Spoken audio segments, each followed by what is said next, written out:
Good evening to all of you. I'm Sudhanshu Kumar and you are watching Minerva Classes Khagaria. एक बार फिर से मैं आपके बीच मौजूद हूँ सीटेट प्रीवियस ईयर क्वेश्चंस के साथ। आज हम लोग 8 जनवरी 2022 का सेशन करेंगे। आप लोग के फीडबैक मेरे लिए काफ़ी इम्पोर्टेंट हैं और आई थिंक कि यह सेशन भी काफ़ी इंजॉयबल होने वाला है। तो ज़्यादा विलंब नहीं करते हुए हम आते हैं, इस सेशन को देखते हैं।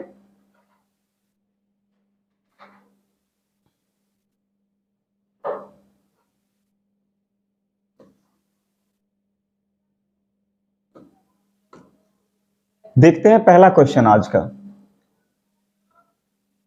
डेवलपमेंटल चेंजेस यानी विकासात्मक परिवर्तन।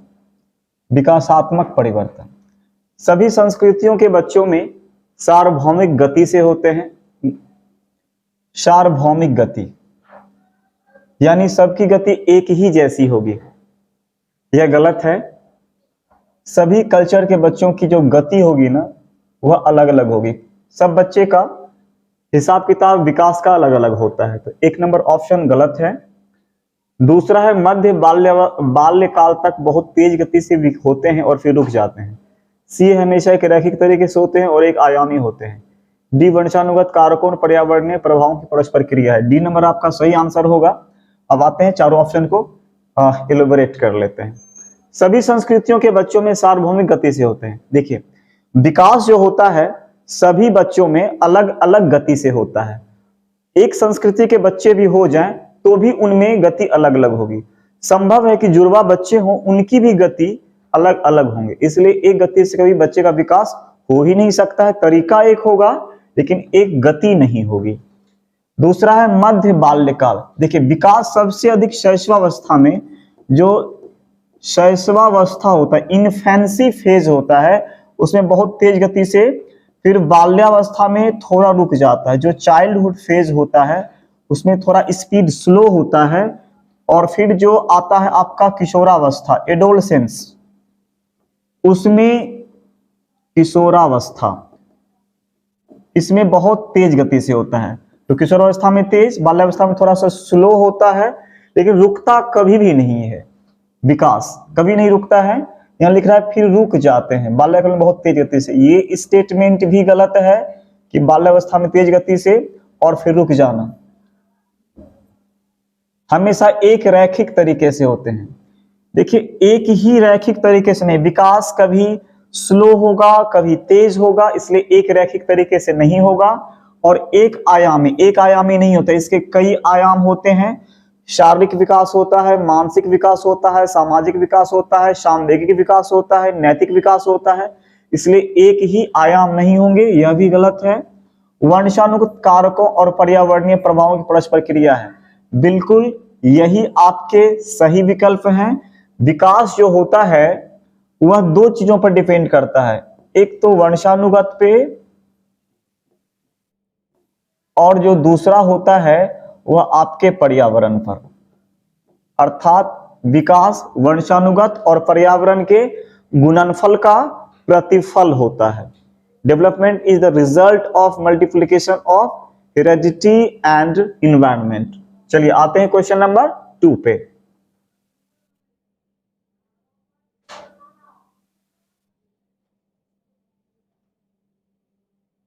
डैश स्थूल गत्यात्मक चालन कौशल का उदाहरण है, जबकि डैश में सूक्ष्म गत्यात्मक कौशल की आवश्यकता होती है। देखिए दो तरह के स्किल होते हैं, एक होता है ग्रॉस मोटर स्किल और एक होता है आपका fine motor skill. Fine motor skill, जो ग्रॉस होता है इसको मैक्रो कहते हैं, जो फाइन है उसको माइक्रो कहते हैं, MICRO। इसको स्थूल कहते हैं, इसको हिंदी में सूक्ष्म कहते हैं। ये हो जाएगा फाइन, या इसको माइक्रो, या इसको स्थूल है तो ये सूक्ष्म हो जाएगा। अब देखिए जैसे भागना, दौड़ना, चलना, ये ग्रॉस मोटर स्किल है, स्थूल है, मैक्रो है, सूक्ष्म, जहां उंगलियों का इस्तेमाल हो, जैसे लिखना, चिमटा से कुछ पकड़ना, या फिर निचोड़ना।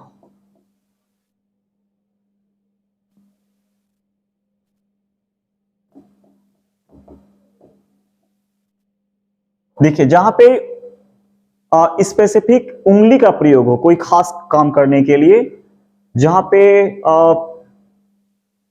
कह लीजिए कि कोई पार्ट है, उस पार्ट के सॉरी कोई ऑर्गन है, अंग है, उस अंग के पूरे हिस्सेदारी का यूज ना हो, बल्कि छोटे से पार्ट का यूज हो रहा हो, तो वहां पर आपका फाइन मोटर स्किल यूज हो रहा है, वहां पे माइक्रो मोटर स्किल यूज हो रहा है। और जहां पे पूरे अंग का यूज हो रहा है, जैसे हाथ है, दोनों हाथ से हम बॉल को पकड़ रहे हैं, ये मैक्रो हो जाएगा। तो अब आते हैं क्वेश्चन पे कि स्थूल यानी विशाल, बड़ा, भागना बिल्कुल है, चित्र बनाना फाइन मोटर स्किल, उंगलियों का इस्तेमाल हो रहा है, ये हो जाएगा। निचोड़ना ये फाइन मोटर स्किल है, चल ये उल्टा दे दिया है। पकड़ना, पकड़ना स्थूल नहीं है, चढ़ना, यदि पकड़ना स्थूल है तो चढ़ना उससे बड़ा स्थूल है, ये गलत हो जाएगा, क्योंकि चढ़ने में हाथ पैर दोनों का यूज होगा। आड़ी तिरछी रेखाएं बनाना, ये यदि आड़ी तिरछी रेखा उंगली की सहायता से बनाते हैं तो ये फाइन मोटर स्किल, ये सूक्ष्म होगा। और ये ताली बजाना, ये तो इससे ज्यादा इस्तेमाल हो रहा है अंग का, ये भी उल्टा दे रहा है। तो आपका आंसर हो जाएगा ए नंबर, भागना स्थूल है और चित्र बनाना सूक्ष्म गति कौशल है या फाइन मोटर स्किल है। आते हैं क्वेश्चन नंबर 3 पे।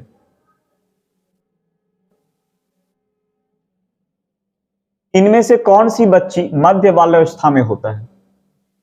Which of these child would be in the middle childhood stage? एक बच्ची जिसने अभी सामाजिक संदर्भों में नकल करना शुरू किया।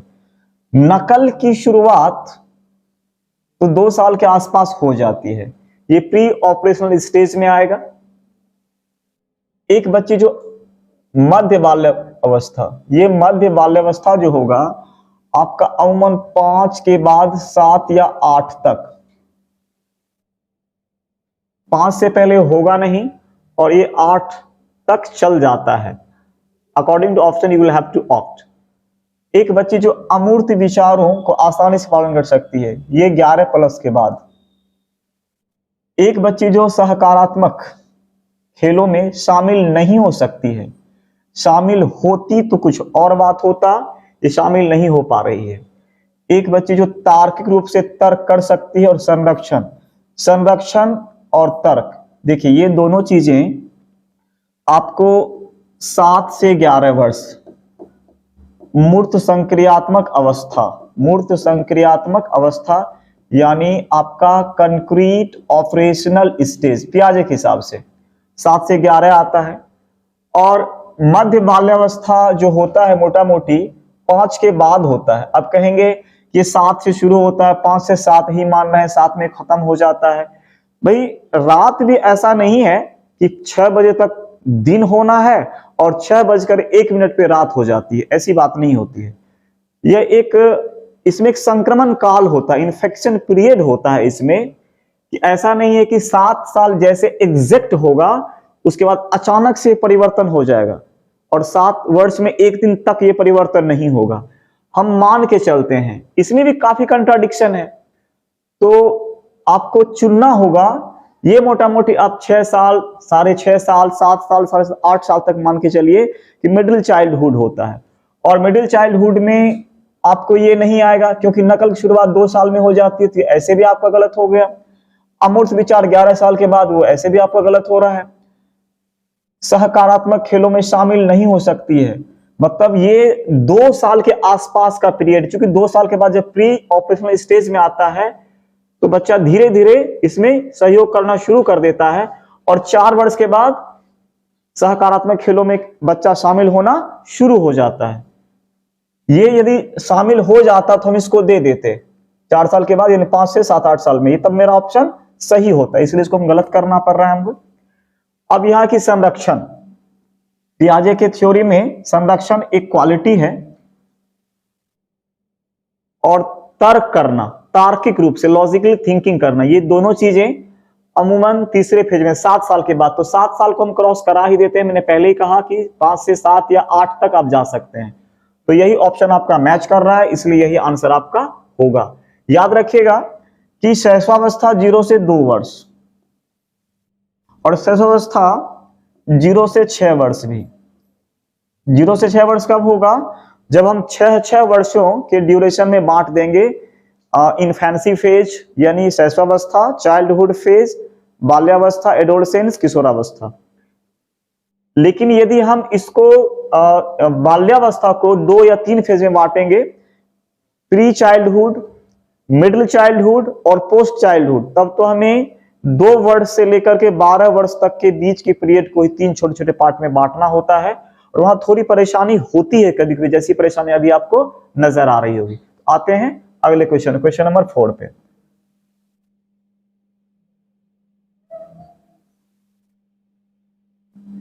बच्चे सर्वप्रथम अपने परिवार में व्यवहार के तरीके सीखते हैं और मूल्यों और जीवन के मानदंडों को जानते हैं। देखिए, अरस्तु का एक स्टेटमेंट मुझे याद आ रहा है, child learns the best lesson of citizenship between किस of the mother and care of the father. बच्चा जो है नागरिकता की सबसे पहली शिक्षा अपने माँ बाप, माँ के प्यार में, दुलार में और पिता के संरक्षण में सीखता है। और ये दोनों चीजें कहाँ अवेलेबल होती हैं? तो परिवार में। तो निश्चित तौर पे परिवार में व्यवहार का पहला तरीका बच्चा सीखता है, और मूल्यों यानी वैल्यूज और जीवन के मानदंडों को जानते हैं कि जीवन कैसे जीना चाहिए, इन तौर तरीकों को वह व्यवहार के रूप में परिवार में ही सबसे पहले पहल सीखता है। तो ए नंबर तो आपका सही है। परिवार बच्चों के समाजीकरण का एक द्वितीयक अभिकारक नहीं है। परिवार क्या है? परिवार प्राथमिक इकाई है, तो ऑप्शन बी गलत है। परिवार समाजीकरण की पहली इकाई, और परिवार के बाहर जितनी इकाइयां हैं, समाज है, सोसाइटी है, विद्यालय है, मीडिया है, धर्म है, धार्मिक संस्थाएं, सब सेकेंडरी हो जाएगा। तो ए सही है, बी गलत है, सॉरी आर गलत है। ए सही है, आर गलत है, ऑप्शन सी हो जाएगा। आते हैं क्वेश्चन नंबर 5 पे। निम्न में से कौन सा युग्म सही मिलान है? शैशवावस्था में बच्चा तर्क को लागू करता है, 0 से 2 साल में बच्चा तर्क को लागू नहीं करता है। पूर्व संक्रियात्मक अवस्था, और अनुमान भी नहीं लगा पाता है। पूर्व संक्रियात्मक अवस्था बच्चा निगमनात्मक व तार्किक सोच प्रारंभ करता है। पूर्व संक्रियात्मक अवस्था होता है आपका 2 से 7 वर्ष। इस समय बच्चा ना तो निगमनात्मक सोच कर पाता है, ठीक है, ना तो डिडक्टिव थिंकिंग कर पाता है, और ना ही लॉजिकल थिंकिंग कर पाता है। निगमनात्मक चिंतन तो होता है आपको 11 साल के बाद, तो यह भी आपका ऑप्शन गलत है। मूर्त संक्रियात्मक अवस्था बच्चा वर्गीकरण संरक्षण पाता है, बिल्कुल ये सही है कि मूर्त संक्रियात्मक कंक्रीट ऑपरेशनल स्टेज, यानी ये जो 3rd फेज स्टार्ट होगा वो 7 से 11 वर्ष में स्टार्ट होता है पियाजे के हिसाब से। इसमें बच्चा वर्गीकरण कर लेता है, क्लासिफिकेशन। वर्गीकरण क्या है कि बच्चा क्रम के आधार पर, आकार के आधार पर, द्रव्यमान के आधार पर वस्तुओं में अंतर कर लेता है कि कौन किससे बड़ा है, कौन किससे छोटा है, उसकी रैंकिंग कैसे होगी, किसका द्रव्यमान जाता है, किसका द्रव्यमान कम है, तो वर्गीकरण कर लेता है। और संरक्षण कर लेता है, संरक्षण कंजर्वेशन। संरक्षण कहते हैं कि एक बच्चा जिस ज्ञान को सीख लेता है उस ज्ञान को अक्षुण्ण रख लेता है, मेंटेन रख लेता है, रिटेन कर लेता है अपने ब्रेन में, अपने स्कीमा में, इसी को संरक्षण कहा गया है। जैसे कि एक पेड़ है और उस पेड़ की लकड़ियों से कोई फर्नीचर बना दिया गया है, तो बच्चा चूंकि पेड़ के कैरेक्टरिस्टिक को कंजर्व कर लिया अपने ब्रेन में, तो बच्चा फर्नीचर देख करके समझ जाएगा कि यह फर्नीचर जो बना हुआ है किससे बना हुआ है, उसी पेड़ की लकड़ियों से बना हुआ है जिस पेड़ के बारे में हमने जाना या जिस पेड़ को हमने देखा था। इसलिए संरक्षण और वर्गीकरण दोनों मूर्त संक्रियात्मक अवस्था का एक कैरेक्टरिस्टिक है, हिस्सा है। आपका डी नंबर है अमूर्त संक्रियात्मक अवस्था, फॉर्मल ऑपरेशनल स्टेज। यह आता है आपको 11 वर्ष के बाद। पियाजे के हिसाब से चौथी अवस्था है बौद्धिक क्षमता विस्तार का। बच्चा अनुकरण की शुरुआत, गलत है, कल्पनात्मक खेल करना शुरू करता है। ये दोनों मैच नहीं खा रहा है, तो 5 नंबर का जो आंसर होगा आपका वह हो जाएगा सी नंबर आंसर। अमूर्त संक्रियात्मक अवस्था में बच्चा क्या करता है, हाइपोथेसिस थिंकिंग करने लगता है, परिकल्पनात्मक निगमनात्मक चिंतन करने लगता है। यहां पे दिया है इमिटेशन और इमेजिनरी प्ले, दोनों चीजें ये आपके प्री ऑप्शनल, देखिए कल्पना वाले खेल ये भी और इमिटेशन दोनों की शुरुआत 2 साल के आसपास हो जाती है, प्री ऑप्शनल स्टेज के आसपास, तो ये भी आपका गलत है, तो 5 का सी हो जाएगा। आते हैं क्वेश्चन नंबर 6 पे। पियाजे के संज्ञानात्मक विकास के सिद्धांत के अनुसार स्वयं और पर्यावरण के बीच संतुलन की खोज की प्रक्रिया क्या कहलाती है? देखिए, एक है आपका समावेशन लिखा हुआ है, यह है समावेशन और यह है समायोजन। समावेशन क्या है, किसी ज्ञान को शामिल करना, किसी ज्ञान को अपने स्कीमा में शामिल करना समावेशन कहलाता है। और नई जानकारी या नए ज्ञान, नई जानकारी को परिवर्तन के साथ शामिल करना,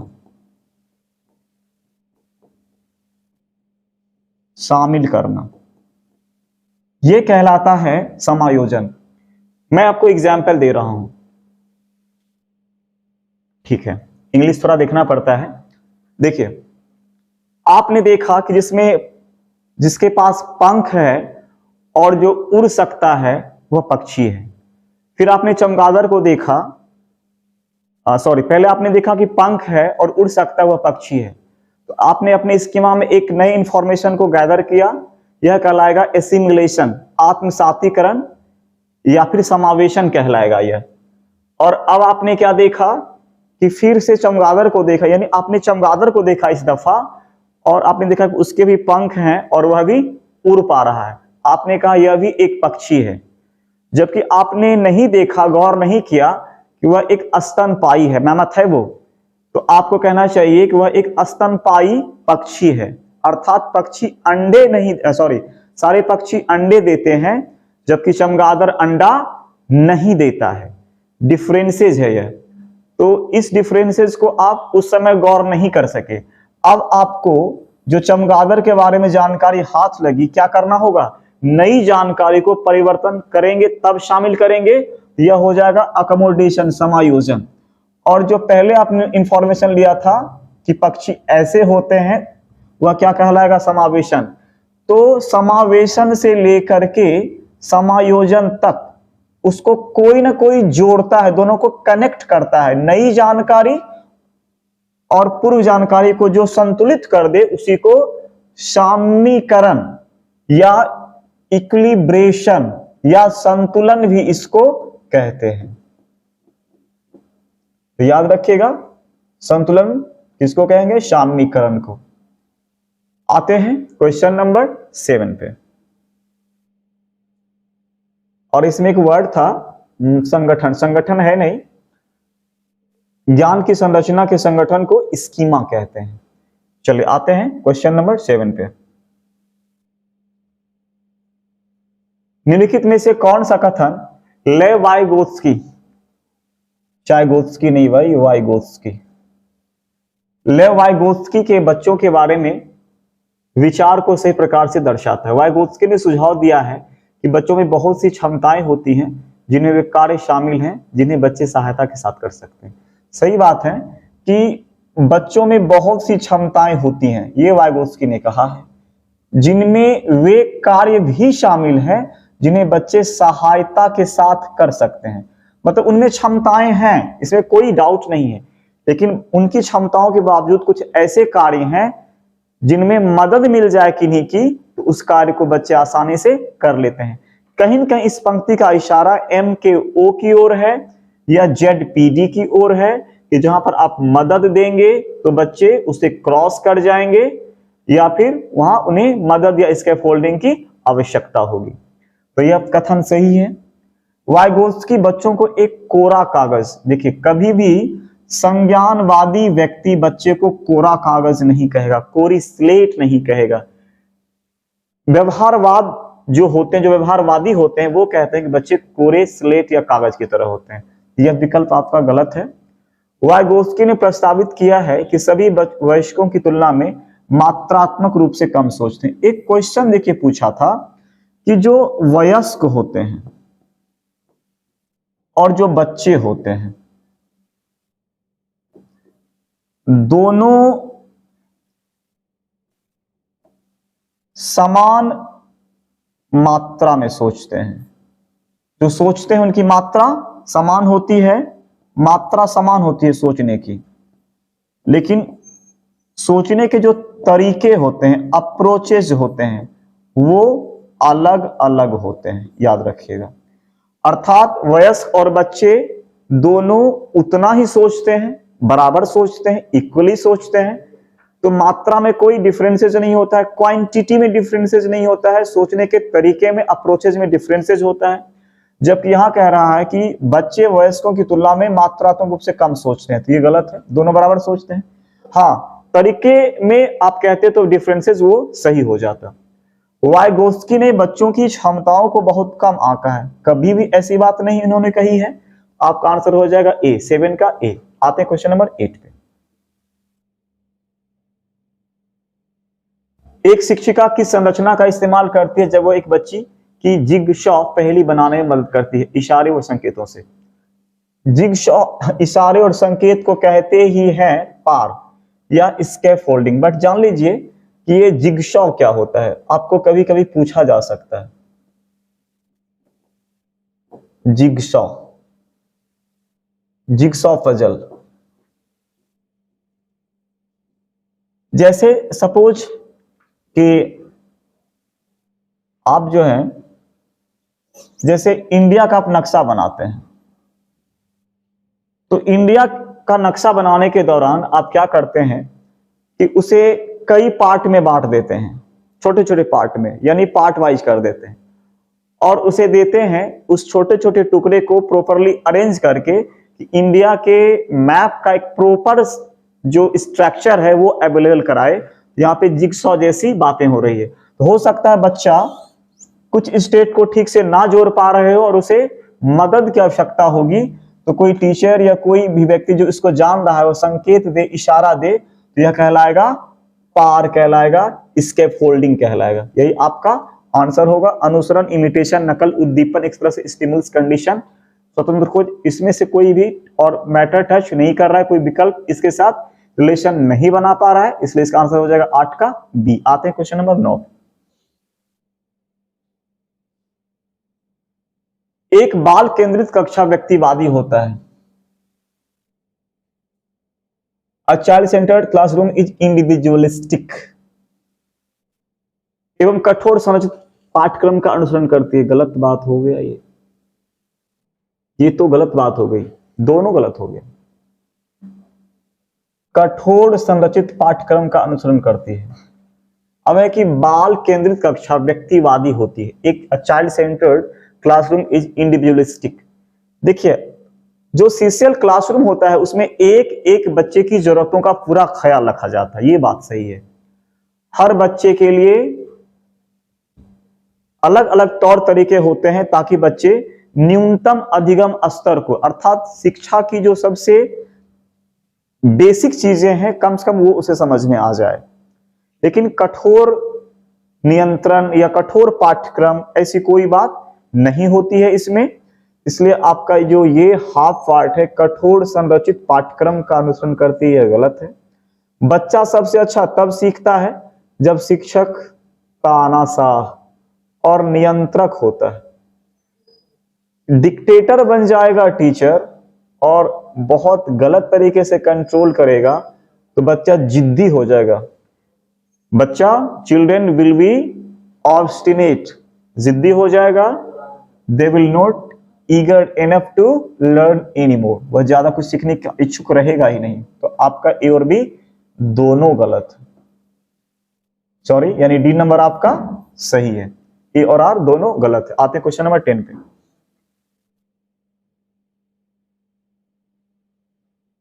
निम्न में से क्या एक प्रगतिशील कक्षा की विशेषता है? प्रगतिशील कक्षा की विशेषता है, शिक्षिका पूरी तरह से कक्षा को नियंत्रित करती है। प्रगतिशील कक्षा में सीसीएल पैटर्न होगा, डेमोक्रेटिक क्लासरूम होगा, बच्चे स्वतंत्रता पूर्वक सीखेंगे, बच्चे एक्टिव होकर के सीखेंगे, टीचर फैसिलिटी प्रोवाइडर होंगे और टीचर नियंत्रण नहीं रखेंगे बल्कि सहयोग करते नजर आएंगे। तो यह गलत है। बच्चों की भागीदारी न्यूनतम नहीं अधिकतम होती है। गतिविधियां कार्यक्रम में बच्चों का मूल्यांकन किया जाता है, बिल्कुल सही। समय सारणी और बैठने की व्यवस्था तय है, फिक्स है, नहीं रिजिड नहीं है, फ्लेक्सिबल है। जिसमें बच्चे एक्टिविटी करते हैं, वर्क करते हैं, अधिगम करते हैं, उसमें बच्चों का मूल्यांकन किया जाता है ताकि यह टीचर समझ सके कि बच्चों में कितनी कमी है और क्यों कमी है, ताकि उस कमी को जान करके बच्चे का निदान किया जा सके, उसकी रिमेडियल टीचिंग किया जा सके, उपचारात्मक अधिगम किया जा सके। तो 10 का आंसर हो जाएगा सी नंबर। आते हैं क्वेश्चन नंबर 11 पे।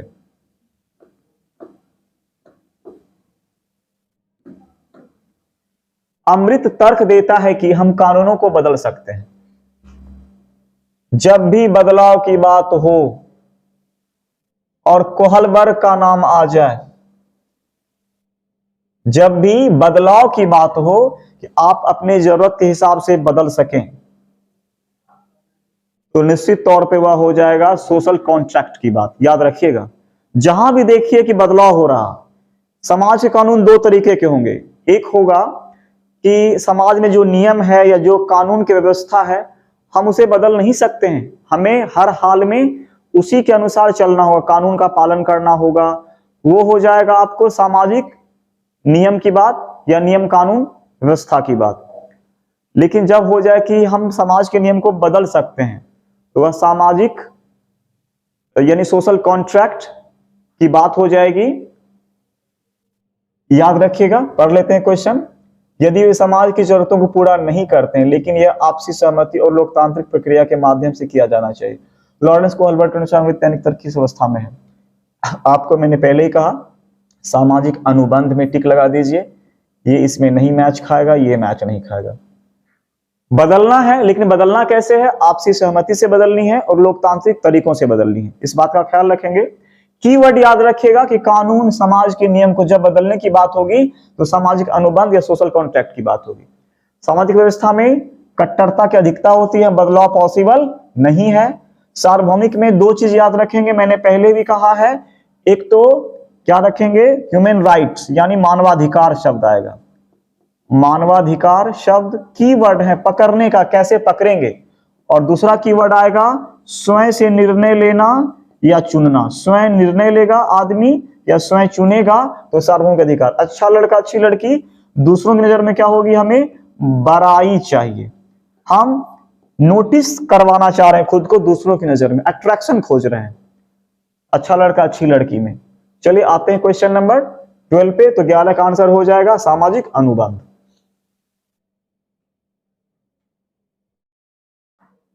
आइए देखते हैं 12 नंबर का क्वेश्चन। क्वेश्चन है,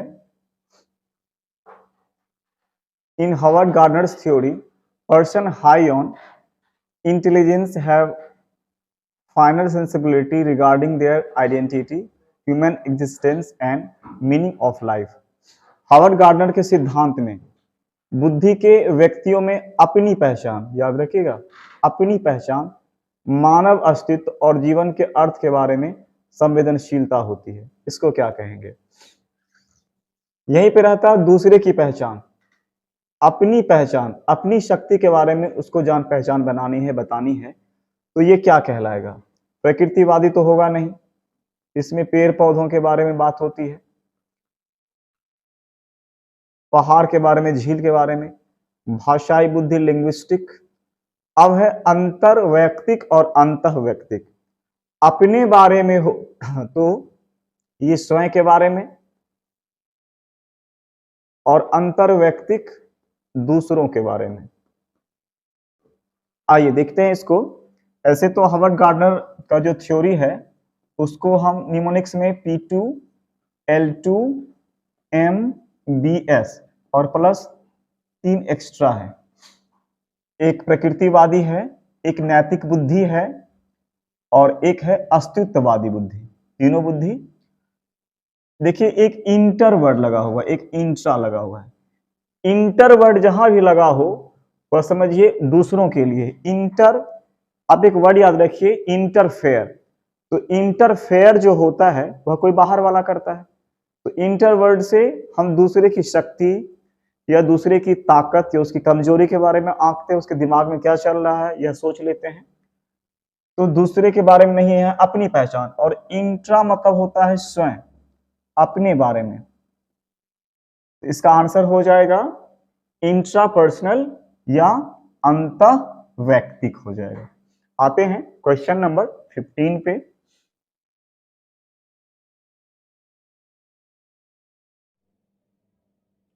गिफ्ट के तौर पर कार मिलने पर एक 5 साल की बच्ची बोली है मेरे लिए नहीं है। लड़की कह रही है कि मेरे लिए नहीं है। लड़कियां कारों से नहीं खेलती। यह वाक्य क्या दर्शाता है? जेंडर भूमिका में लचीलापन तो बिल्कुल नहीं है।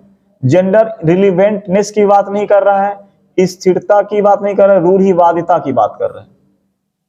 पकड़े हुए, जकड़े हुए एकदम, जैसे पत्थर पे खिंची हुई कोई लकीर हो जिसे हम कि मिटा नहीं सकते हैं। कि लड़कियां कार से नहीं खेलती हैं, लड़के ही कार से खेलेंगे। यह एक बहुत बड़ा अंधविश्वास है, यह रूढ़िवादिता है, यह कट्टर परंपरा की एक बात है, उसकी निशानी है। तो निश्चित तौर पे यह जेंडर रूढ़िवादिता की बात है। किसी खास जेंडर को हमने किसी खास नियम से चिपका दिया है और उसकी वकालत कौन कर रहा है? यह प्रश्न कर रहा है और इस प्रश्न में लड़की के माध्यम से ऐसी बात कहलवाई जा रही है। तो 5-13 का आंसर हो जाएगा सी नंबर। आते हैं क्वेश्चन नंबर 14 पे। कक्षा में संस्कृति व भाषाई भिन्नताओं को ध्यान में रखते हुए कौन सी नीति प्रभावी होगी? एक तो संस्कृति को बेस बनाइए और भाषाई भिन्नताओं को, कौन सी नीति प्रभावी होगी? मानकीकृत व कठोर पाठ्यचर्या, मैंने कभी भी नहीं कहा है कठोर मानकीकृत पाठ्यचर्या, इसका ख्याल आप नहीं रखेंगे। देखिए कुछ कीवर्ड्स हैं। जिस तरह का पैटर्न इस बार 21-22 के ऑनलाइन प्लेटफॉर्म पे सीबीएसई ने सीटेट के लिए दिया था, यदि इस पैटर्न को बेस बना करके चला जाए तो तकरीबन 30-40 शब्द ऐसे हैं कीवर्ड्स। आप कीवर्ड्स को देख लेंगे और उसमें कुछ मैं अपने तौर तरीके शामिल कर दूंगा, तो आप लगभग 20 नंबर सीडीपी में आराम से कर लेंगे। आप यदि 2-3 क्लास कर लें अच्छे से, या फिर वो एक वीडियो में डालने वाला हूं, वो एक वीडियो यदि आप सुन लेंगे बढ़िया, जिसमें कीवर्ड मैं शामिल करूंगा 30-40 कीवर्ड, तो सिर्फ उस कीवर्ड की सहायता से आप 30 में 20 नंबर कर लेंगे। बहुत ही आसान तरीके के हैं, चाहे किसी भी टॉपिक से रिलेटेड क्वेश्चन क्यों ना हो, डेफिनेटली। और यदि आप कुछ थ्योरीज और कम से कम 10, 12, 15 सेट भी कर लेते हैं सीडीपी प्रीवियस ईयर क्वेश्चंस के, तो मुझे लग रहा है कि 28, 29, 30 तक आप जा सकते हैं। 28 में तो कोई डाउट नहीं होना चाहिए, बट आप 30 तक जा सकते हैं। प्रत्यक्ष निर्देश के तरीकों का उपयोग, प्रत्यक्ष निर्देश के क्वेश्चन है कि संस्कृति और भाषाई भिन्नताओं का ध्यान रखते हुए कौन सी नीति प्रभावी होगी। इससे पहले इसको देख लीजिए, जो आसान चीज पहले उसको देख के छांट लीजिए। प्रतिस्पर्धा की भावना को बढ़ावा देना, कंपटीशन की भावना की बात कभी नहीं करेगी। ऐसे क्लासरूम जिसमें भाषाई भिन्नताओं को जगह दिया जाएगा। विभिन्नताओं को अभाव के रूप में ना देखना, जो विभिन्नता है, जो इंडिविजुअलिटी है, उसको हम अभाव के रूप में ना देखें, बल्कि एक रिसोर्सेज, संसाधन के रूप में देखें। अप्रत्यक्ष निर्देश बी नंबर है, adopt the method of direct instructions. देखिए प्रत्यक्ष निर्देश क्या होगा कि टीचर बता रहे हैं कि आपको इसी तरीके से अधिगम करना है और बच्चे उसका अनुगमन कर रहा है, उसको अनुकरण कर मिला रहा है, तो बच्चा अपने तरीके से सक्रिय होकर के कुछ कहां सीख पा रहा है, वह तो किसी और को फॉलो कर रहा है। तो प्रत्यक्ष निर्देश के तरीकों का उपयोग करेंगे तो क्या होगा, संस्कृति और भाषा भिन्नताओं को हम डेफिनेटली जगह नहीं दे पा रहे हैं, तो यह विकल्प भी आपका गलत होगा। और जब हम किसी बच्चे के डिफरेंसेज को, उसमें जो इंडिविजुअलिटी है उसको जगह देंगे, स्पेस देंगे, रिस्पेक्ट देंगे, उसे अभाव के रूप में, एक डिफेक्ट के रूप में ना लेकर के रिसोर्स के रूप में लेंगे, तो बच्चा बेहतर तरीके से करेगा और यह प्रभावी हो जाएगा भाषाई और संस्कृति भिन्नता के बावजूद क्लासरूम। तो आते हैं क्वेश्चन नंबर 15 को देखते हैं। 14 का आंसर होगा D number.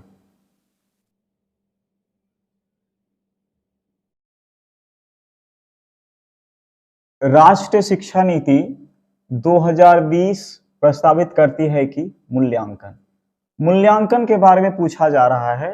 According to nap 2020 शैक्षणिक वर्ष में एक बार ली जाने वाली औपचारिक परीक्षाओं के माध्यम से किया जाना चाहिए। मूल्यांकन जो है वर्ष में एक बार जो पेन पेपर टेस्ट लिया जाता है, औपचारिक परीक्षा ली जाती है, उसके माध्यम से करना चाहिए। देखिए, सिर्फ औपचारिक परीक्षा के मार्फत आप स्टूडेंट का मूल्यांकन नहीं कर सकते हैं। मूल्यांकन का मतलब होता है सतत एवं व्यापक मूल्यांकन, अर्थात एक स्टूडेंट शैक्षिक और गैर शैक्षिक दोनों तरीकों से, दोनों रूप में किस स्तर तक अधिगम कर पाया है या अधिगमित वस्तुओं का व्यवहार में समायोजन कहाँ तक कर पाया है, इस बात को भी जानना होता है जब हम मूल्यांकन की चर्चा करते हैं। जबकि यहाँ पे केवल औपचारिक परीक्षा की बात की जा रही है, तो यह गलत होगा। दूसरा है एक निश्चित अवधि में बच्चे की प्रगति का पता लगाने के लिए। ये इंपॉर्टेंट कीवर्ड है, बच्चे की प्रगति। इंग्लिश देख लीजिए इसका। It is important to find out a child's progress over a certain period. मूल्यांकन का मतलब होता है कि एक निश्चित समयावधि में हमने उसे जो कुछ अधिगम करवाया, उस अधिगम की गई सामग्री को बच्चा कितना एसिमिलेट कर पाया या कितना उसका एकोमोडेशन कर पाया, यही क्या होगा मूल्यांकन। अर्थात हम पता करते हैं कि एक फिक्स पीरियड में, एक निश्चित समयावधि में बच्चा कितना प्रगति कर पाया है, कितना अधिगम कर पाया है, यही मूल्यांकन का वास्तविक अर्थ होता है नेप 2020 के हिसाब से। तो यह विकल्प सही लग रहा है। अगला है सभी शैक्षिक गतिविधियों केंद्र होना चाहिए। देखिए, जब भी मूल्यांकन होगा तो केवल शैक्षिक गतिविधि नहीं बल्कि गैर शैक्षिक गतिविधि को भी शामिल किया जाएगा। जो गैर शैक्षिक गतिविधि होंगी, यानी एजुकेशनल और नॉन एजुकेशनल एक्टिविटीज दोनों को मिला करके तब हम बच्चों का मूल्यांकन करते हैं, जबकि यहाँ पर केवल शैक्षिक गतिविधियों की चर्चा की जा रही है, इसलिए यह अप्रोप्रिएट नहीं है। अगला है योग्यता के क्रम में बच्चों को रैंक देने के लिए महत्वपूर्ण है। देखिए, योग्यता के क्रम में बच्चों को आप रैंक दे रहे हैं तो क्या होगा, रैंकिंग तो आप कर देंगे फर्स्ट, सेकेंड, थर्ड, फोर्थ, लेकिन किसी न किसी बच्चे का रैंकिंग बेहतर होगा, कुछ बच्चे का रैंकिंग खराब होगा। इससे क्या हो जाएगा, बच्चों में हीन भावना आ जाएगी। जो सुपीरियर होगा रैंकिंग में, वह अपने से कम रैंक वाले बच्चों को हे दृष्टि से देखेगा। उसको लगेगा कि यह तो मेरे अधिगम क्षमता से कम क्षमता वाला बच्चा है। फिर क्लास में क्या हो जाएगा, एक अलग तरह का माहौल बनेगा जो बच्चों के अधिगम को कुप्रभावित करेगा। तो 15 का आंसर बी हो जाएगा। एक निश्चित अवधि में बच्चे की प्रगति का पता लगाने के लिए महत्वपूर्ण है। समावेशी शिक्षा के लिए क्या आवश्यक है, कई बार हमने चर्चा करी है। समावेशी शिक्षा का मतलब होता है सभी धर्म, जाति, मजहब, अमीर, गरीब, दिव्यांग, स्वस्थ, अधिगम निर्योग्यता वाले बच्चे जैसे डिस्लेक्सिया, डिस्कैल्कुलिया, अप्रेक्सिया, सारे बच्चों को शामिल करना और शामिल करके सबको बिना भेदभाव के एक साथ सामान्य विद्यालय में समतामूलक शिक्षा देना, यही कहलाएगा समावेशी शिक्षा। क्या जरूरी है इसके लिए, तो विद्यार्थियों में क्षमता आधारित कठोर समूहन, यानी जिनकी क्षमता जैसी है उसके आधार पे आप बहुत ही स्ट्रिक्टली क्या करें, ग्रुप बना दें। यह गलत है।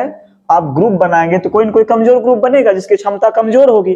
तो जो मजबूत क्षमता वाला बच्चा होगा, जिसकी एबिलिटी बेहतर होगी, मेंटल एबिलिटी बढ़िया होगा, निश्चित तौर पे वो अपने आप को सुपीरियर मानेगा और इसको इंफीरियर मानेगा। तो ये गलत बात है। व्यक्तिगत मतभेदों का ध्यान और सम्मान, जो डिफरेंसेज है पार्टिकुलर इंडिविजुअल्स, आप उसका क्या करेंगे, ध्यान रखेंगे, अवेयर रहेंगे उसके प्रति और रिस्पेक्ट करेंगे। बिल्कुल सही बात है।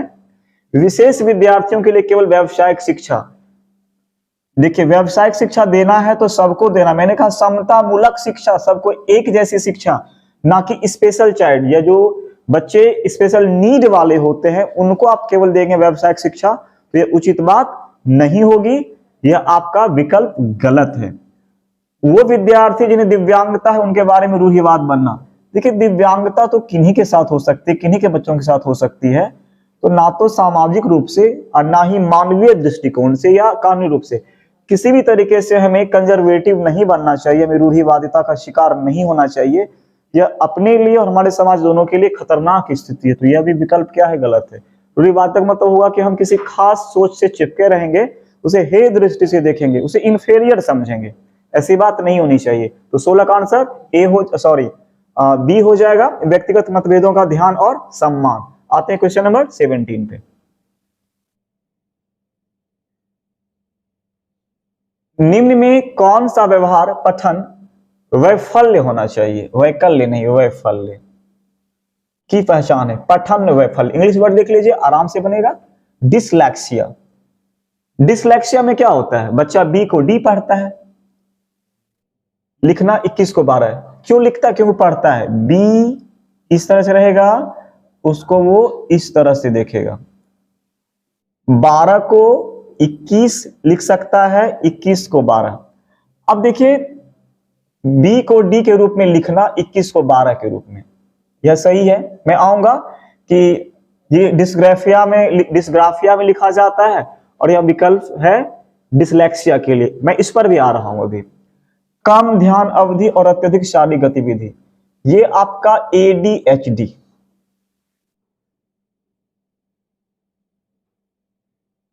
अटेंशन नहीं दे सके, हमने पहले कहा चंचल मन का दुखी प्राणी, अर्थात वह अपने कंसंट्रेशन को फोकस नहीं कर पाता है।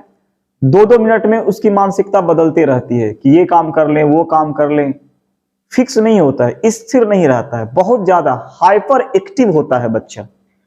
तो ये ADHD की समस्या है। बार बार स्वभाव बदलना, ये बार बार जो अपने आप के स्वभाव को बदल ले, ये भी ADHD का ही लक्षण है, फिक्स नहीं रहता है। और अपमानजनक व्यवहार, अब्यूसिव बिहेवियर, तो दूसरी तीसरी कैटेगरी की बात है। अब आते हैं कि पढ़ता लिखता क्यों है। चूंकि बच्चा बी को जैसे लिखा हुआ है, सपोज BAD, तो उसको पढ़ेगा BAB। डी को क्या पढ़ रहा है, बी। चूंकि वह डी को बी पढ़ रहा है, इसलिए डी को लिखेगा क्या, वो बी लिखेगा। मैं फिर से बोल रहा हूं, चूंकि वह डी को बी पढ़ रहा है, डी को पढ़ क्या रहा है, बी। लिखा हुआ डी है लेकिन उसे दिख क्या रहा है, डी। बी जैसा दिख रहा है, इसलिए डी को क्या लिखेगा, बी। वह जैसे लिखा हुआ है 3-9, तो वह उसको क्या लिखेगा, 3-6। क्यों लिखेगा, क्योंकि 9 को वह पढ़ रहा है, 9 को वह पढ़ रहा है 6 की तरह, इसलिए 9 को वह 6 लिखेगा, 9 को 6 लिखेगा। इसलिए ऑप्शन में मेंशन है कि बी को डी के रूप में और 21 को 12 के रूप में लिखता है। तो बिल्कुल कंफ्यूजन में ना रहें। डिसलेक्सिया में क्या होता है कि वह उसको उस तरीके से पढ़ता है, GOD है, उसको DOG पढ़ देगा तो लिखेगा भी DOG। वह 6 को 9 पढ़ेगा तो 6 को 9 लिख भी देगा। और डिसग्राफिया में क्या है, वह लाइन पर नहीं लिख पाता है, वह दो शब्दों के बीच में जो एक अप्रोप्रिएट उपयुक्त स्पेस होना चाहिए, वह स्पेस नहीं दे पाता है। तो ये डिसग्राफिया एक अलग तरह की समस्या है, और ये आपका जो डिसलेक्सिया है यह अलग तरह की समस्या है। तो दोनों के लेखन विकार को आप लेखन विकार ना समझें। इसमें बच्चा पढ़ता गलत है और पढ़ता गलत है, इसलिए लिखता गलत है। तो आते हैं क्वेश्चन नंबर 18 पे।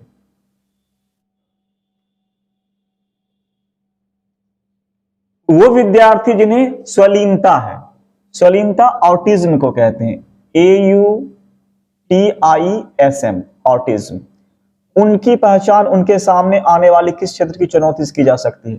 अभिव्यंजक और ग्रहणशील संचार, बिल्कुल यही आंसर होगा। एक निश्चित दिनचर्या का पालन करने में चुनौती, जी नहीं, वह तो एक ही दिनचर्या का पालन करते रहता है, उसे कोई चुनौती नहीं होती है, ये तो उसका लक्षण है।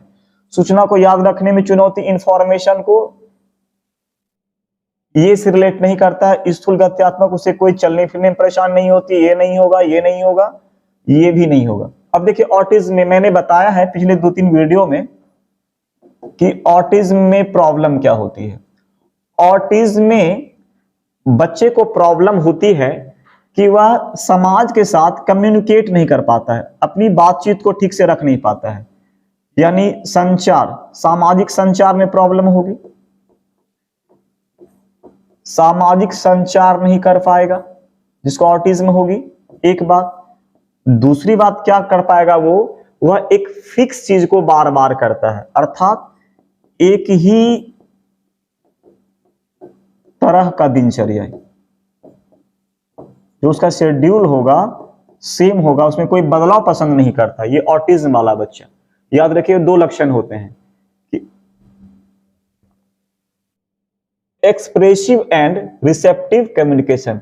जब अपनी बात को ठीक से वो बोल नहीं पाएगा तो सामने वाले की बात को समझ वो सुन कैसे सकेगा, ये प्रॉब्लम होगी। तो ऑटिज्म में दो चीजें याद रखेंगे, देखिए दो अलग अलग, एक तो है एडीएचडी, एडीएचडी जस्ट पहले वाले क्वेश्चन में समझाया है, और यहाँ पे ऑटिज्म स्वालीनता, इसको अपनी बात कहने में, सामने वाले की बात को समझने में, भीड़ में शामिल होने में परेशानी होती है, और एक ही काम को यह एक ही तरीके से बार बार करेगा, रिपीट करता है, repeat action, repeat work, repeat speaking, ये करते रहता है। ये लक्षण है, कैरेक्टरिस्टिक है किसके, ऑटिज्म वाले के। चलिए क्वेश्चन नंबर 19 पे आते हैं।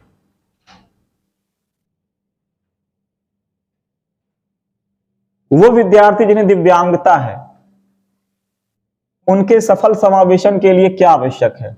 सुलभ अवसंरचना, संचारना, इमारतें, विद्यार्थियों का अलगाव, शिक्षकों का पक्षतापूर्ण रवैया, साथियों की सहानुभूति और दया। चलो ये भी ठीक है। देखिए successful inclusion of students with locomotor disability, कैसी प्रॉब्लम है? लोकोमोटर, चलने फिरने में परेशानी है, उसे थोड़ी बहुत परेशानी है। मोटर डिजेबिलिटी मतलब बिल्कुल एकदम कंप्लीटली विकलांग, और लोकोमोटर जैसे लोको पायलट, पूरा पायलट नहीं आधा पायलट, तो आधा विकलांग है, एक अंग दो अंग से हो सकता है। ये लोकोमोटर, मोटर माने गति होता है, तो इसमें डिजेबिलिटी है, परेशानी है, चलने फिरने की, अंग से परेशानी है।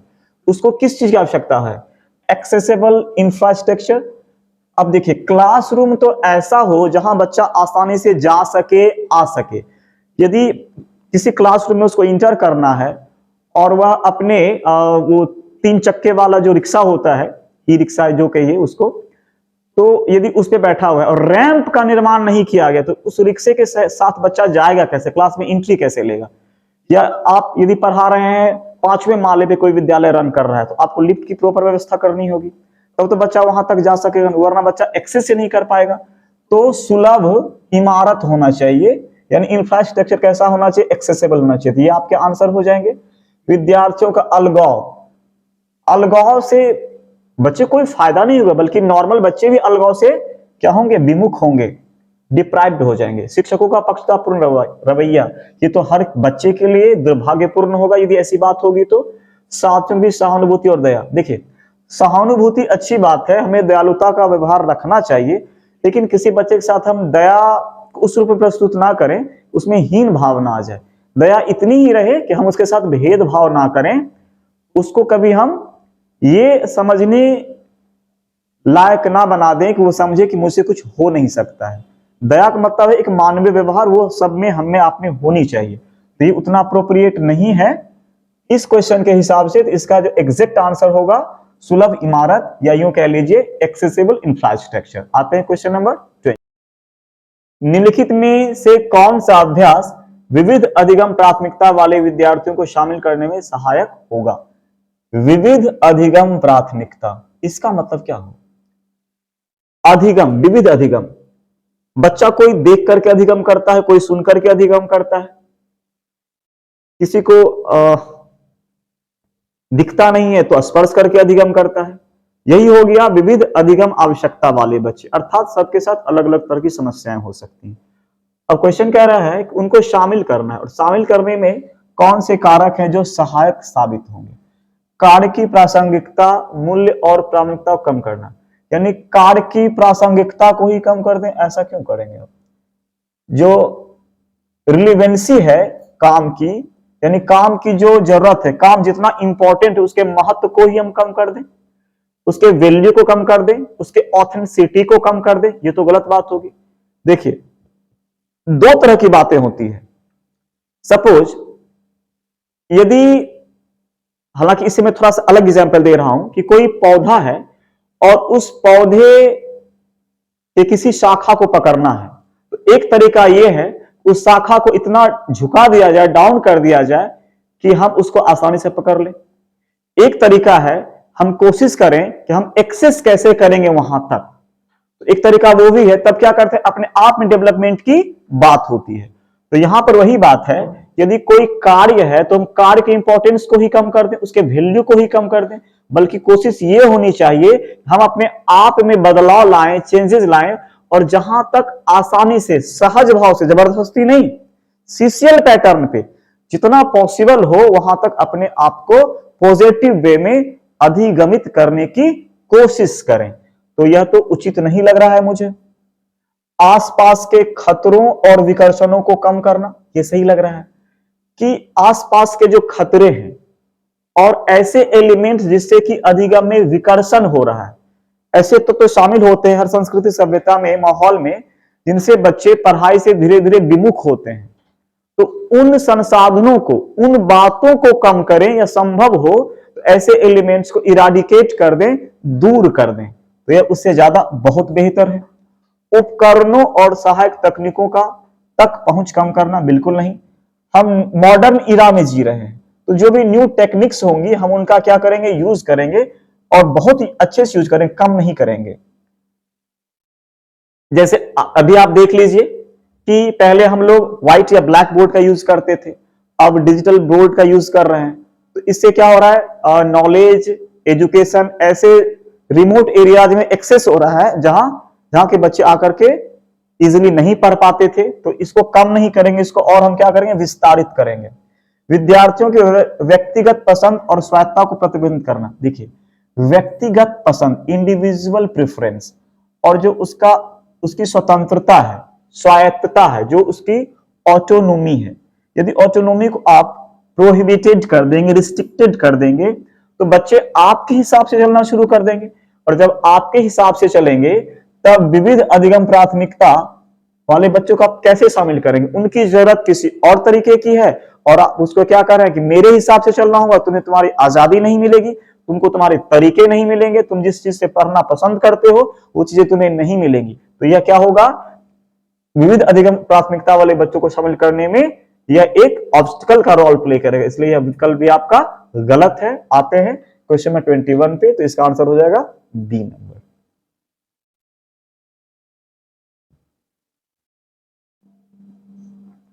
किस सिद्धांत पर आधारित कक्षा कक्ष में विद्यार्थी स्वयं पहल करके व चर्चा में सक्रिय भागीदारी करके सीखते हैं? विद्यार्थी स्वयं पहल करेगा और चर्चा में सक्रिय भागीदारी, किस सिद्धांत में? व्यवहारवाद में अभ्यास करवाया जाता है, पहल नहीं होती है। अनुकरण में भी कुछ नहीं ऐसा होता है। सामाजिक संरचनावादी में बिल्कुल बच्चे सक्रिय, एक्टिव होते हैं, इंटरेक्शन करते हैं समाज का साथ। प्रतिपादक शिक्षा, देखिए वर्ड पर गौर करिए, एक्सपोजिटरी, एक वर्ड होता है एक्सपोज। एक्सपोज आप सुनते होंगे कि वह एक्सपोज हो गया, हमने उसे एक्सपोज कर दिया, अर्थात जो छिपी हुई बातें थी उसे बाहर निकाल दिया। अर्थात जब किसी चीज का वर्णन करते हैं या विवरण प्रस्तुत करते हैं, एक टीचर जब किसी चीज का वर्णन करता है, डिस्क्राइब करता है, तो ऐसे शिक्षण के तौर तरीके को एक्सपोजिटरी टीचिंग या प्रतिपादक शिक्षण कहा जाता है। जबकि यहां टीचर वर्णन कर रहा है, क्वेश्चन क्या है कि बच्चे स्वयं पहल करेंगे, क्लास सीसीएल हो जाएगा। बच्चे एक्टिवली पार्टिसिपेट करके सीखेंगे तो क्या हो जाएगा, सोशल कंस्ट्रक्टिविज्म हो जाएगा। यानी बच्चा जिस समाज संस्कृति में रह रहा है, पढ़ रहा है, उसके हिसाब से एक्टिव होकर के बच्चा सीख रहा है। तो यही आपका आंसर हो जाएगा, सामाजिक संरचनावादी, क्योंकि यहां ज्ञान की क्या की जा रही है, संरचना की जा रही है। और अधिगम क्या है, अधिगम एक सामाजिक तरीका है, तो सामाजिक संरचनावादी इसका आंसर होगा 21 का सी। आते हैं क्वेश्चन नंबर 22 पे।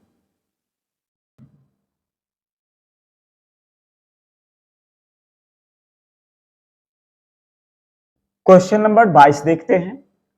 सार्थक अधिगम, मीनिंगफुल लर्निंग, मुख्य रूप से ज्ञान को ज्यों का त्यों उत्पन्न करता है। ज्ञान को उसी रूप में जब उत्पन्न करेगा या अधिग्रहण करवाएगा तो सार्थक अधिगम नहीं होगा।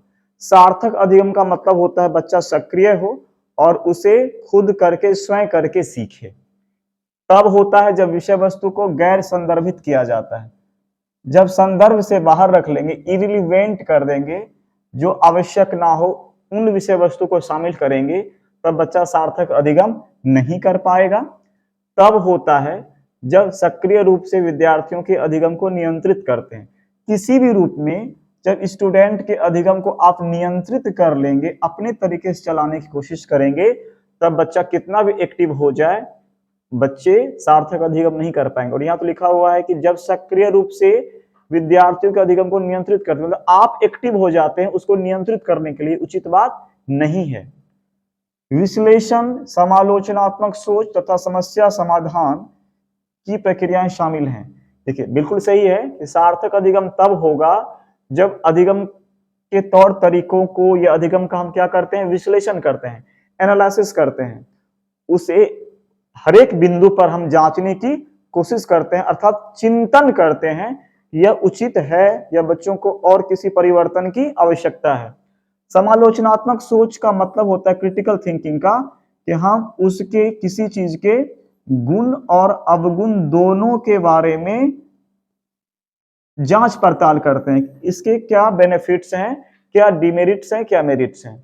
और समस्या समाधान की प्रक्रिया, किसी क्वेश्चन को सोल्व करने के लिए एक प्रोसेस होता है, अर्थात समस्या होती है और समस्या को समाधान करने का एक प्रोसेस होता है। उस प्रोसेस को जब बच्चे सोल्व करेंगे और टीचर के लिए उसको फैसिलिटी देंगे या गाइड करेंगे, निर्देशन देंगे, तब जब बच्चे को आवश्यकता होगी, तो इस प्रोसेस में क्या होगा, एक सार्थक अधिगम होगा, बच्चे एक्टिव होंगे और लोकतांत्रिक तरीके से बच्चे ज्ञान को अपने में शामिल कर सकेंगे, अर्थात स्वयं करके सीखेंगे। इस हिसाब से 22 का आंसर हो जाएगा डी नंबर। आते हैं क्वेश्चन नंबर 23 पे।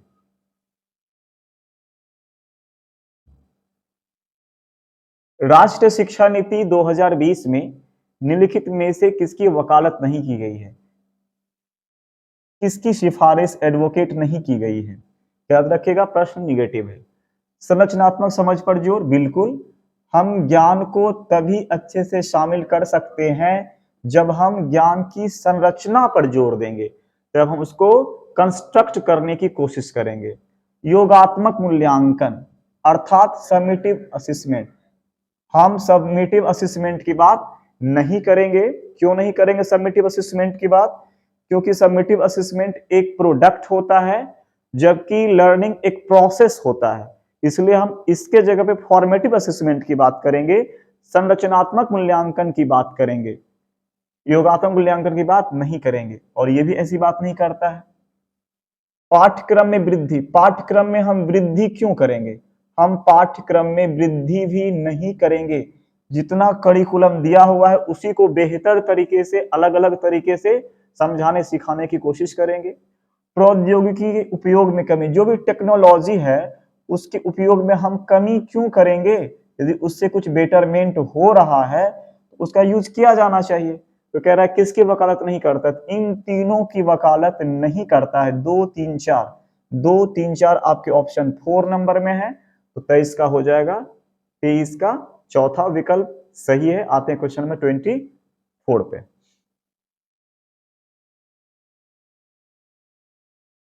निम्न में कौन सा युग्म प्रतिक्रिया और लक्ष्य अभिविन्यास का सही मिलाप,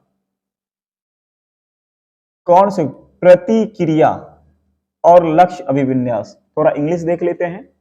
विच of the following has not been advocate in the,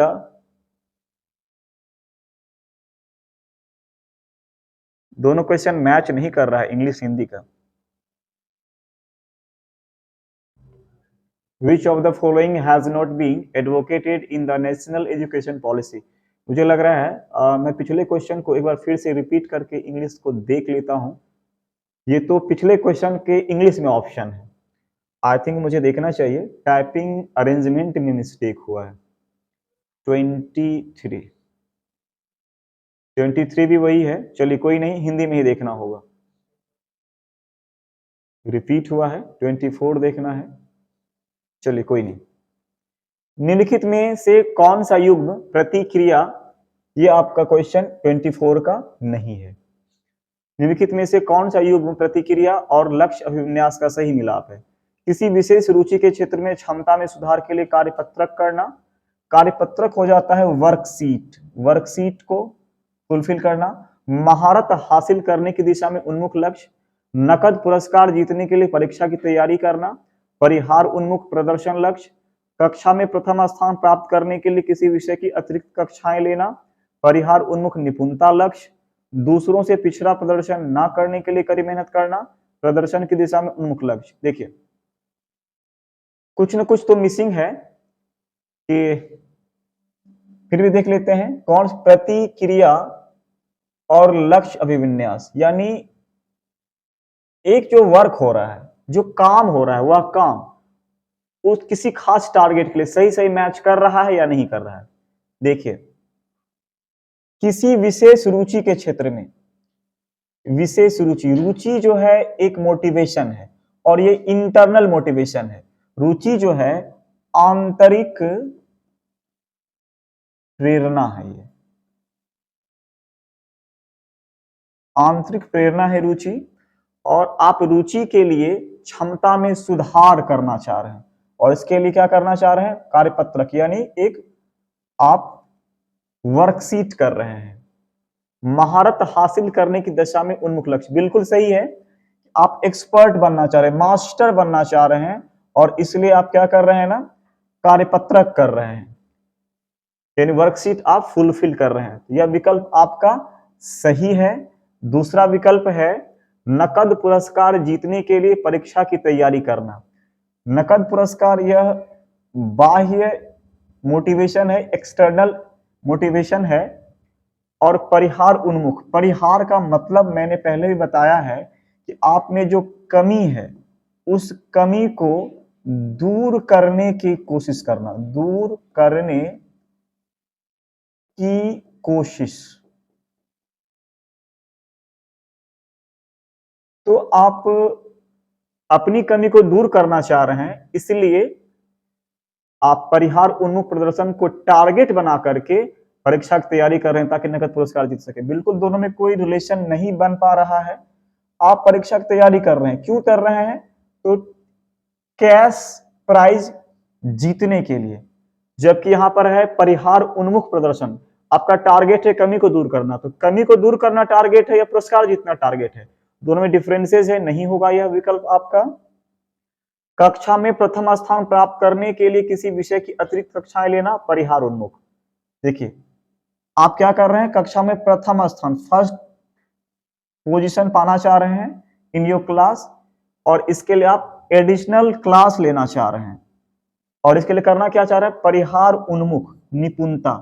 आप निपुण बनना चाह रहे हैं, दक्ष बनना चाह रहे हैं, लेकिन परिहार, परिहार को बेस बनाकर आप निपुण कभी नहीं बन सकते हैं, क्योंकि परिहार का मतलब होता है अपनी दोष, अपनी कमी को दूर करना। देखिए हो सकता है कि क्लास 3 के बच्चे को 10 तक का टेबल करना हो, तो 10 तक का टेबल करने के लिए वो 7 तक का कर ले रहा है।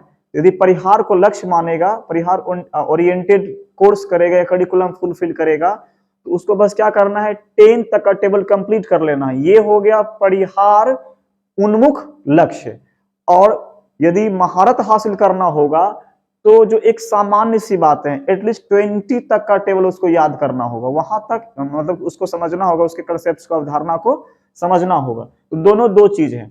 और कक्षा में प्रथम स्थान प्राप्त करना है आपको, और इसके लिए आप सिर्फ अपनी कमी को दूर कर रहे हैं, तो दोनों डिफरेंसेस चीजें हैं, दोनों में मैच नहीं खा रहा है। दूसरों से पिछड़ा प्रदर्शन ना करने के लिए कड़ी मेहनत करना, यानी आप किसी और से पिछड़ ना जाए, यानी तुलना कर रहे हैं और इसके लिए आप प्रदर्शन की दिशा को बेस बना रहे हैं। यह भी आपका सही नहीं है। क्यों सही नहीं है? बस आपको क्या करना है, किसी और से आप बैकवर्ड ना हो जाएं, किसी और से आप पिछड़ ना जाएं मार्क्स में, तैयारी में, नॉलेज में, इसलिए आप कड़ी मेहनत कर रहे हैं। तो प्रदर्शन की दिशा में उन्मुख लक्ष्य, परफॉर्मेंस को बेहतर करने के लिए, यह लंबे समय तक नहीं चलने वाला है और दोनों में मैच नहीं खा रहा है, क्योंकि यहाँ पर आप अपने आप को बेहतर कर पा रहे हैं, करना चाह रहे हैं। हो सकता है आपके साथ जो बच्चे पढ़ रहे हैं वह आपसे बेहतर हो, और बहुत कम का डिफरेंस है, जो उन डिफरेंस को आप इजिली फुलफिल कर लेंगे, लेकिन यह आपके प्रदर्शन को बहुत बेहतर नहीं कर पाएगा, इसलिए प्रदर्शन की दिशा में उन्मुख लक्ष्य के हिसाब से मैच नहीं कर रहा है। तो आपका आंसर हो जाएगा ए नंबर, कि किसी विशेष रुचि के क्षेत्र में क्षमता में सुधार के लिए कार्यपत्र करना, यह क्या कहलाएगा, महारत हासिल करने की दिशा में उन्मुख लक्ष्य। आते हैं क्वेश्चन नंबर 25 पे।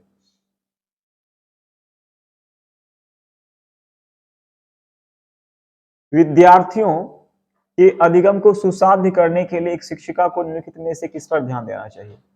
अधिगम को ईज करना है, आसान करना है, तो टीचर को किस पर ध्यान देना चाहिए। परीक्षाओं के प्रति भय पैदा करना, डर को दूर करिए, बच्चे को स्केयर्ड कर देंगे तो बच्चे और भाग जाएंगे पढ़ने से। रटकर याद करने पर बल देना बिल्कुल उचित नहीं है। निष्क्रिय सुनने को बढ़ावा देना, एक्टिव होकर सुनना चाहिए, समझना चाहिए। बच्चों के पूर्व ज्ञान के साथ संबंध जोड़ना, बच्चा जो पहले सीख रहा है, सीख चुका है, उसके साथ आप कनेक्ट कर दीजिए तो बच्चे क्या हो जाएगा, अधिगम को आसानी से सीख लेगा। कई दफा यह क्वेश्चन आया हुआ है, इसमें कुछ ज्यादा बोलने की आवश्यकता नहीं है। 25 का डी हो जाएगा आंसर। आते क्वेश्चन में 26 पे।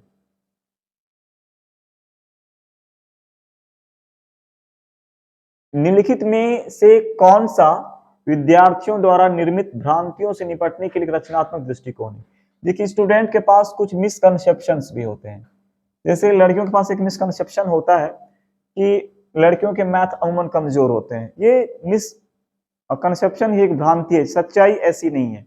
बहुत सारी लड़कियों ने गणित के क्षेत्र में बेहतरीन प्रदर्शन किया है। तो कौन सा रचनात्मक दृष्टिकोण होगा इस भ्रांति को दूर करने के लिए। रटने और याद रखने के लिए बहुत सारी विषय वस्तु देना, यह तो उसकी भ्रांति को और मजबूत कर देगा। रट करके आप बेहतर नहीं हो सकते हैं, याद करके मेमोराइज के तरीके से। ऐसी परिस्थितियां बनाना जहां गलत धारणाएं व्यक्त करना प्रतिबंधित हो। गलत धारणाएं बाहर निकलेंगी नहीं तो आपको कैसे पता चलेगा कि उसमें कुछ मिसकंसेप्शंस भी हैं। तो आप उन्हें प्रतिबंधित नहीं करेंगे, उन्हें अवसर दीजिए अपने उद्गार को व्यक्त करने का, अपनी भावनाओं को बाहर निकालने का।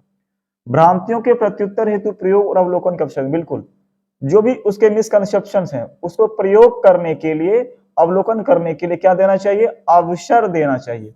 मैंने दूसरे कल के वीडियो में कहा था कि अवसर शब्द जहां भी आ जाए, पॉजिटिव क्वेश्चन हो, आप उसके साथ जाना स्वीकार कर लीजिए, आंसर बहुधा ये सही होता है। अवसर बहुत बड़ी बात है। आप बच्चों को क्या दे रहे हैं, अवसर दे रहे हैं, उसे अपॉर्चुनिटीज दे रहे हैं। विद्यार्थियों की पूर्व मान्यताओं और वैकल्पिक अवधारणाओं को अनदेखा करना, यही तो गलत हो जाएगा कि उसके जो पूर्व मान्यताएं हैं या उसके जो ऑप्शनल कंसेप्ट्स हैं उसको अनदेखा आप नहीं कर सकते हैं। उन अवधारणाओं को आप अनसुना नहीं कर सकते हैं। आप उन्हें लगा करके रखें, इंगेज करके रखें, उन्हें जगह दें, स्पेस दें, सम्मान दें। तो 26 का आंसर हो जाएगा सी नंबर। आते हैं क्वेश्चन नंबर 27 पे।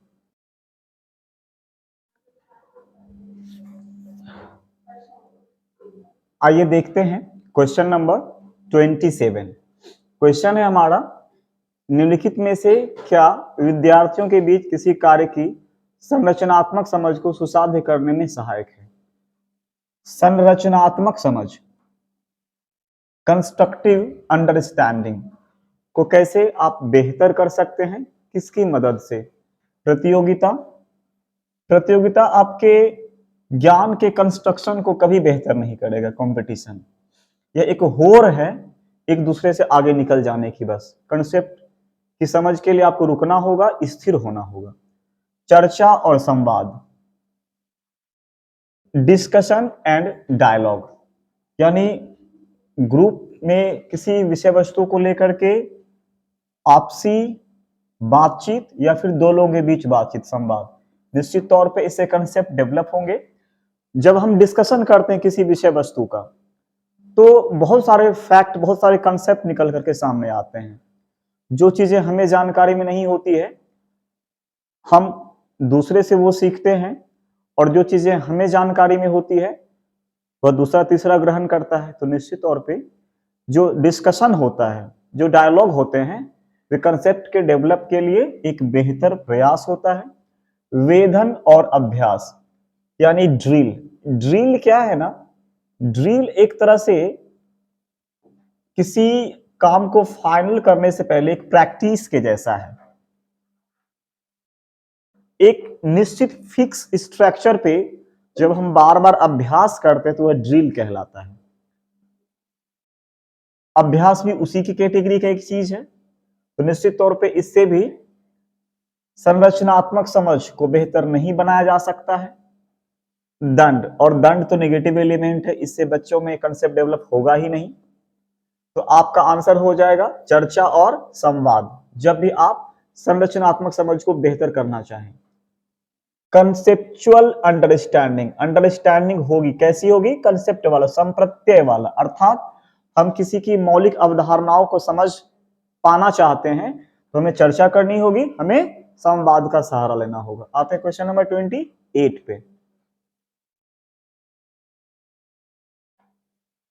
प्रभावी अधिगम हेतु एक शिक्षिका को विद्यार्थियों में सक्रिय करना चाहिए। आप स्टूडेंट को क्या करना चाह रहे हैं ना, इंपैक्टफुल लर्निंग। स्टूडेंट में कौन सी चीज है जिसे हम एक्टिव कर दें, जो एक कैटलिस्ट की तरह काम करे। क्षमता को अस्थायी मानने की धारणा। देखिए, क्षमता जो होती है ना, जो एबिलिटी, वह परमानेंट नहीं होता है। क्षमता में कमी भी हो सकती है और क्षमता में वृद्धि भी हो सकती है।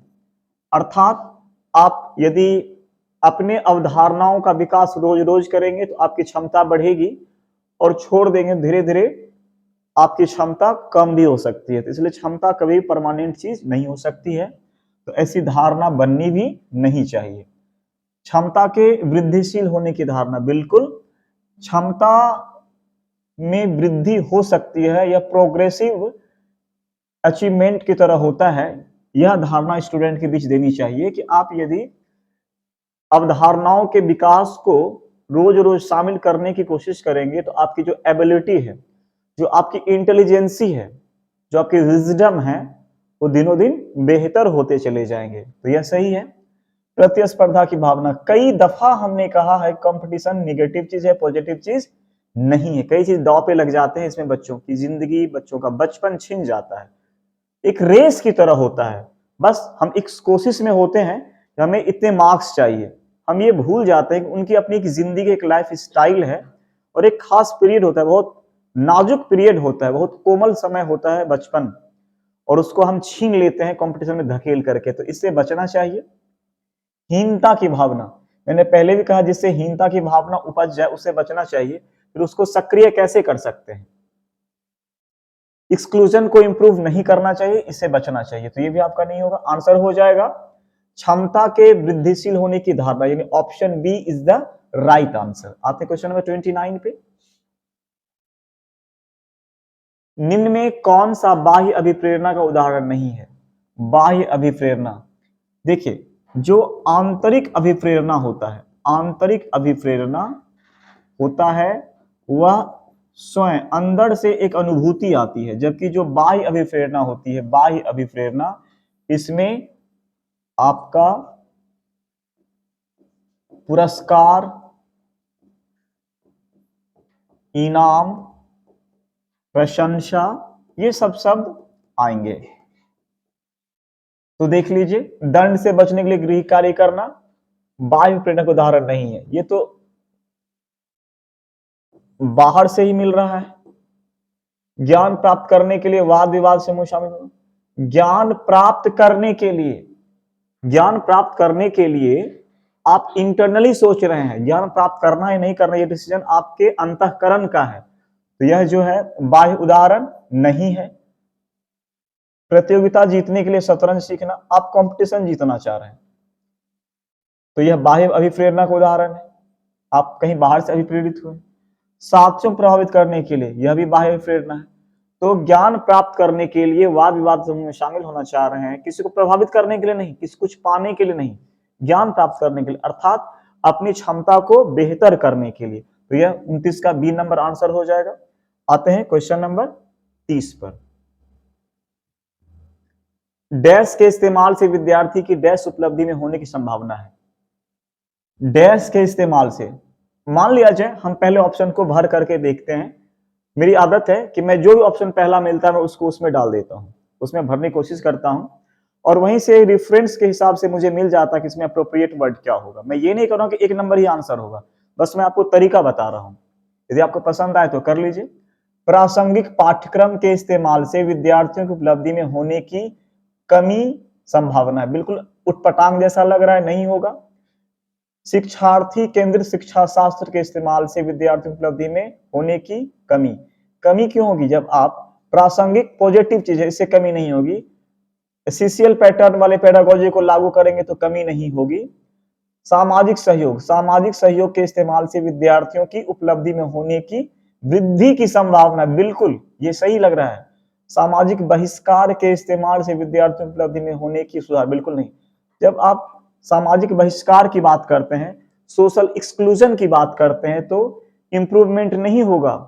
निश्चित तौर पे आपका आंसर सी होगा कि सामाजिक सहयोग के इस्तेमाल से विद्यार्थियों की उपलब्धि में होने की वृद्धि की संभावना, यानी वृद्धि होने की संभावना। देखिए, सामाजिक सहयोग, जब हम सामाजिक सहयोग करते हैं, एक दूसरे से मदद लेते देते हैं, तो सोशल इंटरेक्शन के मार्फत हम क्या करते हैं? कुछ न कुछ नया सीखते हैं, ज्ञान का निर्माण करते हैं। तो इससे ज्ञान में वृद्धि होगी, ज्ञान में वृद्धि होगी तो हमारी उपलब्धि भी दिनों दिन बेहतर होगी। इसलिए आपका आंसर सी सही होगा। तो ये आज के सेगमेंट का अंतिम क्वेश्चन था। हम बहुत जल्द अगले सेगमेंट के साथ मिलेंगे, तब तक के लिए धन्यवाद। Have a nice night.